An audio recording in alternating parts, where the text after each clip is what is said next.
Let's go over a few of my favorite inserts for our junk journals. A lot of this you may already have and just haven't thought about how you could use them in your journals. Hi everyone, Patty here, showing you some of my favorite pieces to use.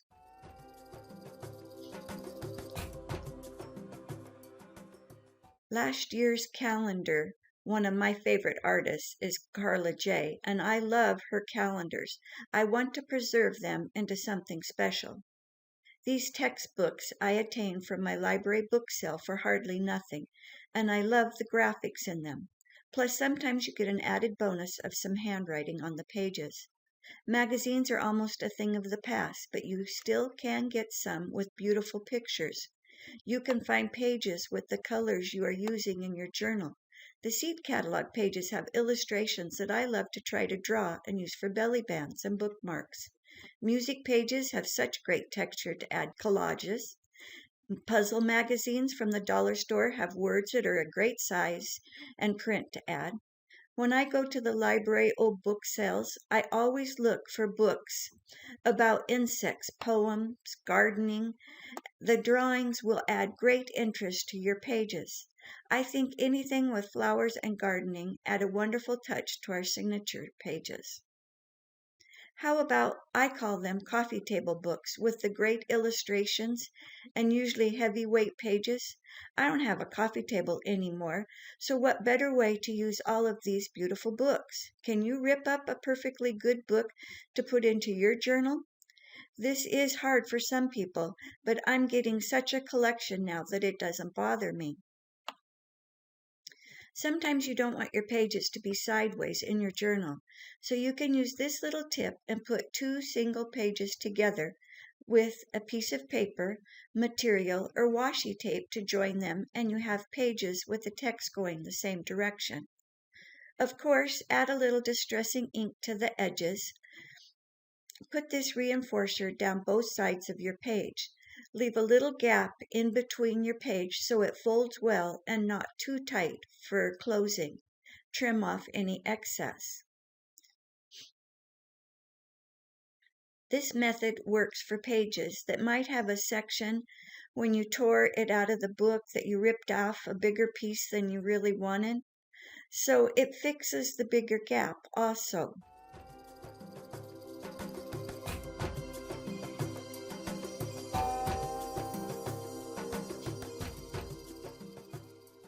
Try some of the deckled edges or cut the seam binding into a fun shape or edge or rip with your deckled rulers. I've added some of the graph paper that's included in the Inspirational Bundles accessory kit to the center of these pages that are from a Learn How to Sew book. Using my deckled scissors and distressing the edges to make my seam to keep the two pages together. I'm using an art glitter glue to adhere the seam pieces down to the center of both sides.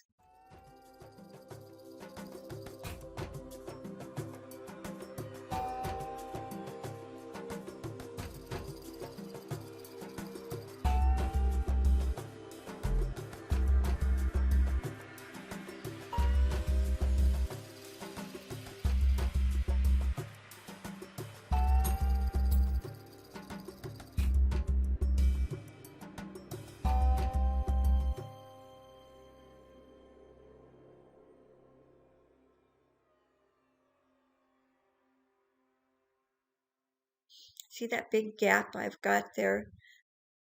This method fixes that. I have a lot of floral magazines as I love to design floral arrangements, but some of the magazines I won't be using or trying to make some of the designs they are illustrating, so they are great to use. Just rip it out. You don't want all of your edges to be straight in a grungy style junk journal anyway. Look for words or colors when going through your magazines.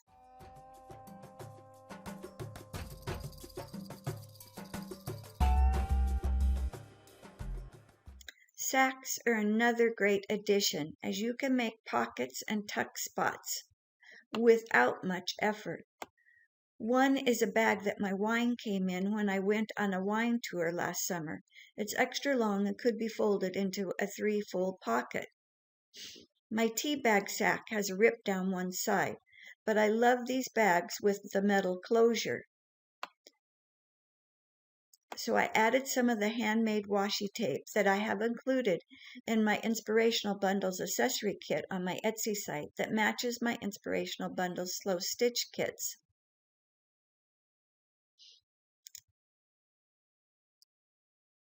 This works really well to mend my bag, and it will make a great pocket and tuck spot.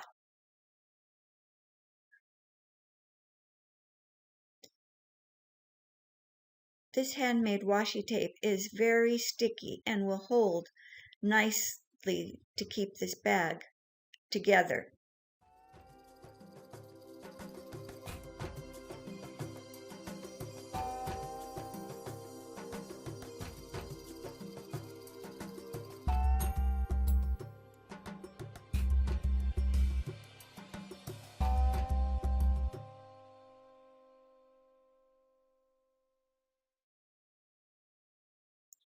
After you get your bag mended, find where you want to fold it so you can have part of the bag which will be a pocket for 2 pages plus a tuck spot.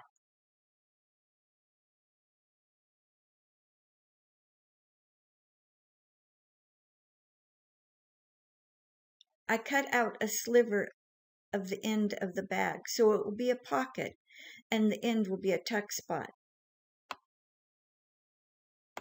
Next, I want to cover the label with some gesso and let it go all over the back. Got a little heavy-handed, so I used a baby wipe to rub some of it off. Nothing like a finger tool versus finding a paintbrush to put the gesso on the label. You're going to want to let this dry before you add your distressing powder and your stencil design.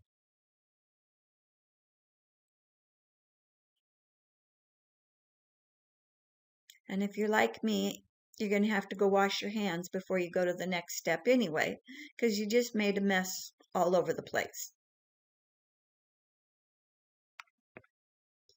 I used heavy gel gloss through a stencil on the sack and then used some of my distressing powder. I don't have an embossing pad anymore, so I thought I would try this. It took a while for it to dry with my heat gun, and it bubbled up a bit, but I like the look it adds to my grungy junk journal inserts, and it gave the sack some great texture. I'm using 2 to 3 stencils throughout my pages to distress and add interest to the pages of my junk journal.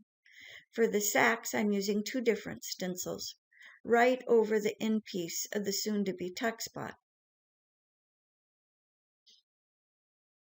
For some reason, I did not get it on camera adding the distressing powder. Make sure the medium you are using does not glue down your end flap, which will be a tuck spot when we are finished.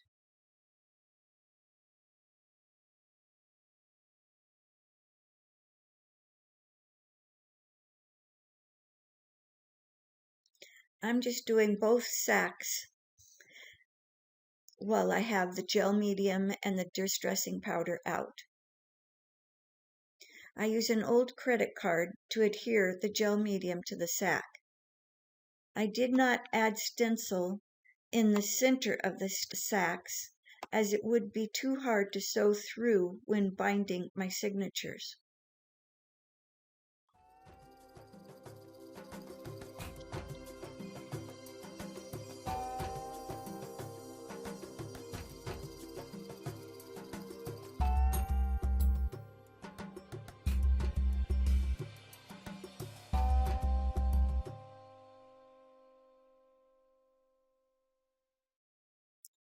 Don't forget those old greeting cards. I never throw mine away and always think I'll find a great way to repurpose them, so now is the time.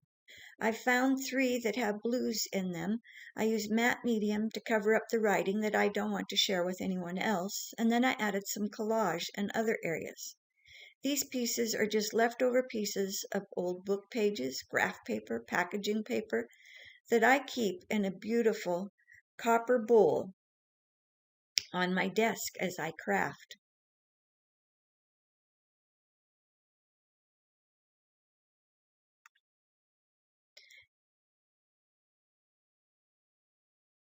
Envelopes come in all different sizes and styles.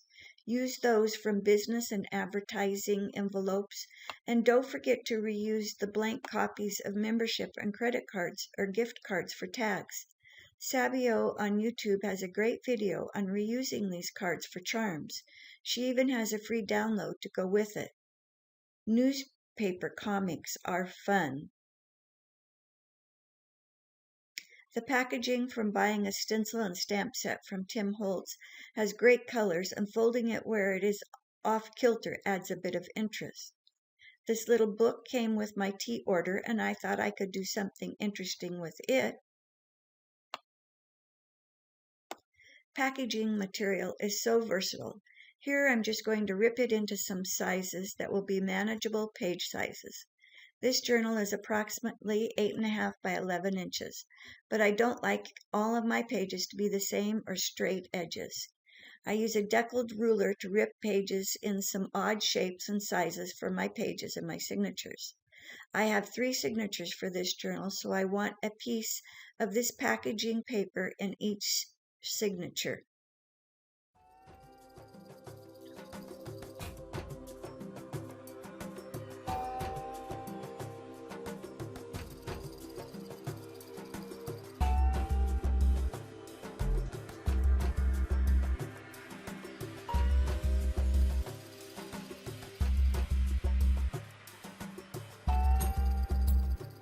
Printables always have a border unless you print them borderless, which my printer does, but I don't like all of my pages to be the same size, as I've said, so ripping the white border is easier than going through all the steps to print borderless. I'm offering with my new inspirational bundles the slow stitch kits and the accessory kits at westmeadowgardens.com. If you buy both or one of each, you will get a free download of any of my printables on my Etsy shop to go with your next journal. We aren't done yet with adding stamping and grunginess to these pages. Watch how I put these pages into my journal and add the cover and ephemera in my next videos. Thanks for watching. Bye.